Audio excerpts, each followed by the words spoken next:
Halo semuanya, perkenalkan nama saya Fridolini Anastasia Pada.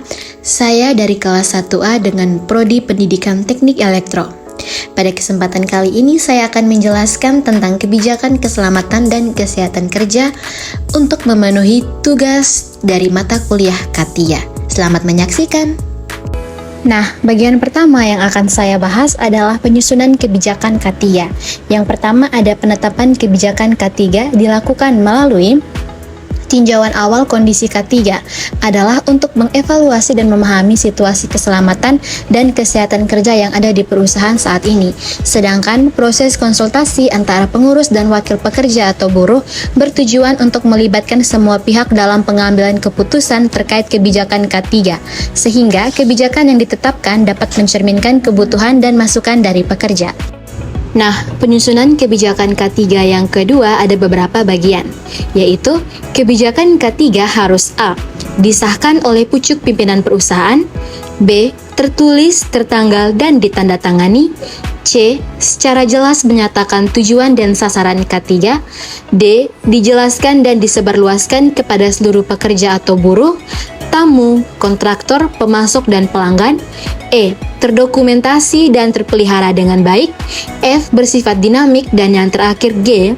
Ditinjau ulang secara berkala untuk menjamin bahwa kebijakan tersebut masih sesuai dengan perubahan yang terjadi dalam perusahaan dan peraturan perundang-undangan.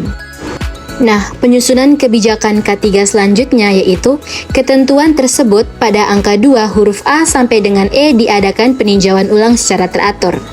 Selanjutnya, setiap tingkat pimpinan dalam perusahaan harus menunjukkan komitmen terhadap K3 sehingga SMK3 berhasil diterapkan dan dikembangkan. Dan yang terakhir, setiap pekerja atau buruh dan orang lain yang berada di tempat kerja harus berperan serta dalam menjaga dan mengendalikan pelaksanaan K3. Nah, selanjutnya yang akan kita bahas adalah bagian-bagian kebijakan K3. Sebuah kebijakan K3 yang efektif terdiri dari 2 tingkatan. Yang pertama ada pada tingkat prinsip umum, yaitu kebijakan yang harus menekankan pentingnya menghormati kebutuhan dasar semua pekerja yang mencakup hak-hak mereka untuk bekerja dalam lingkungan yang aman dan sehat. Ini juga mencakup tindakan-tindakan yang membimbing semua pihak dalam memahami dan melaksanakan kebijakan K3. Sementara, pada tingkatan rinci, kebijakan harus memberikan jawaban yang jelas terhadap pertanyaan-pertanyaan dasar, seperti siapa, apa, kapan, mengapa, di mana, dan bagaimana. Ini berarti kebijakan harus mencakup langkah-langkah spesifik yang dapat diambil dalam situasi tertentu, seperti mengatur penempatan pekerja hamil pada jenis pekerjaan yang tidak membahayakan kesehatan mereka dan perkembangan bayi. Kedua tingkatan ini penting untuk memastikan bahwa kebijakan K3 tidak hanya bersifat umum, tetapi juga aplikatif dan relevan dalam praktik sehari-hari. Sebuah kebijakan K3 umumnya memiliki 3 bagian besar, yaitu yang pertama ada bagian pernyataan atau prinsip. Bagian ini menjelaskan bagaimana keselamatan akan dikelola secara keseluruhan dan menegaskan komitmen organisasi terhadap keselamatan dan kesehatan. Biasanya bagian ini singkat, mungkin hanya 1 halaman.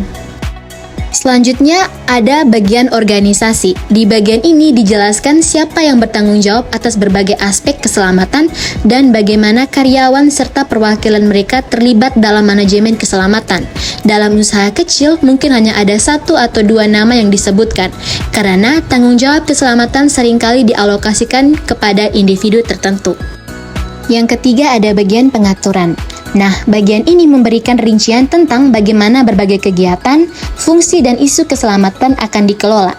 Ini mencakup hal-hal seperti identifikasi, penilaian, dan pengendalian risiko, program pemantauan dan audit, prosedur tanggap darurat, penolongan pertama, pelaporan dan investigasi kecelakaan, serta keselamatan dalam operasional tertentu. Juga dijelaskan bagaimana kemajuan dalam keselamatan dan kesehatan akan diukur dan kebijakan akan dievaluasi. Nah, bagian selanjutnya yang akan saya jelaskan adalah menentukan penanggung jawab K3. Nah, penunjukan penanggung jawab yang jelas sangat penting agar kebijakan dapat diimplementasikan dengan baik, yang pada gilirannya akan mengurangi kecelakaan dan penyakit akibat kerja. Dalam menulis kebijakan, penting untuk melibatkan tugas dan tanggung jawab kepada anggota tim. Nah, pedoman yang bisa digunakan dalam memilih staf yang tepat mencakup kompetensi pengendalian, kerjasama, dan komunikasi. Dengan demikian, setiap individu dalam organisasi memiliki peran yang jelas dan dapat berkontribusi dalam menjaga keselamatan dan kesehatan di tempat kerja.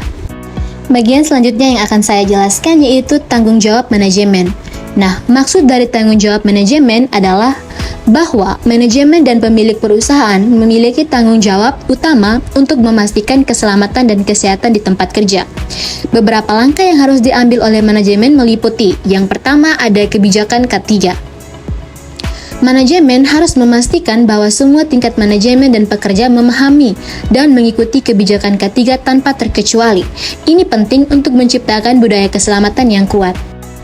Yang kedua, ada penyediaan sumber daya. Nah, manajemen harus menyediakan fasilitas dan sumber daya yang memadai untuk implementasi kebijakan kesehatan dan keselamatan. Ini termasuk anggaran, personil, pelatihan, dan kesempatan bagi pekerja untuk berpartisipasi dalam perencanaan dan evaluasi kebijakan. Yang ketiga, ada kebijakan pelatihan K3. Pelatihan keselamatan dan kesehatan kerja harus dimulai dengan orientasi bagi karyawan baru atau yang dipindahkan ke posisi baru. Sesi orientasi ini harus mencakup berbagai aspek seperti prosedur darurat, lokasi pertolongan pertama, tanggung jawab K3, pelaporan cedera, penggunaan alat pelindung diri, hak untuk menolak pekerjaan berbahaya, dan bahaya yang mungkin ada di luar area kerja mereka. Nah, teman-teman, tanggung jawab pekerja sangat penting dalam menciptakan lingkungan kerja yang aman.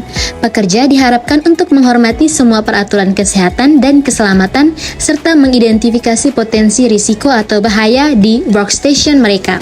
Selain itu, partisipasi dalam komite K3 dan menciptakan kesadaran di antara rekan sekerja tentang budaya K3 yang diharapkan juga merupakan bagian dari tanggung jawab pekerja loh. Nah, sekarang kita masuk ke sosialisasi kebijakan K3. Sosialisasi kebijakan K3 kepada semua pihak di perusahaan, termasuk pekerja baru dan manajer, juga sangat penting agar semua orang dapat memahami dan dapat menerapkan kebijakan tersebut dengan baik.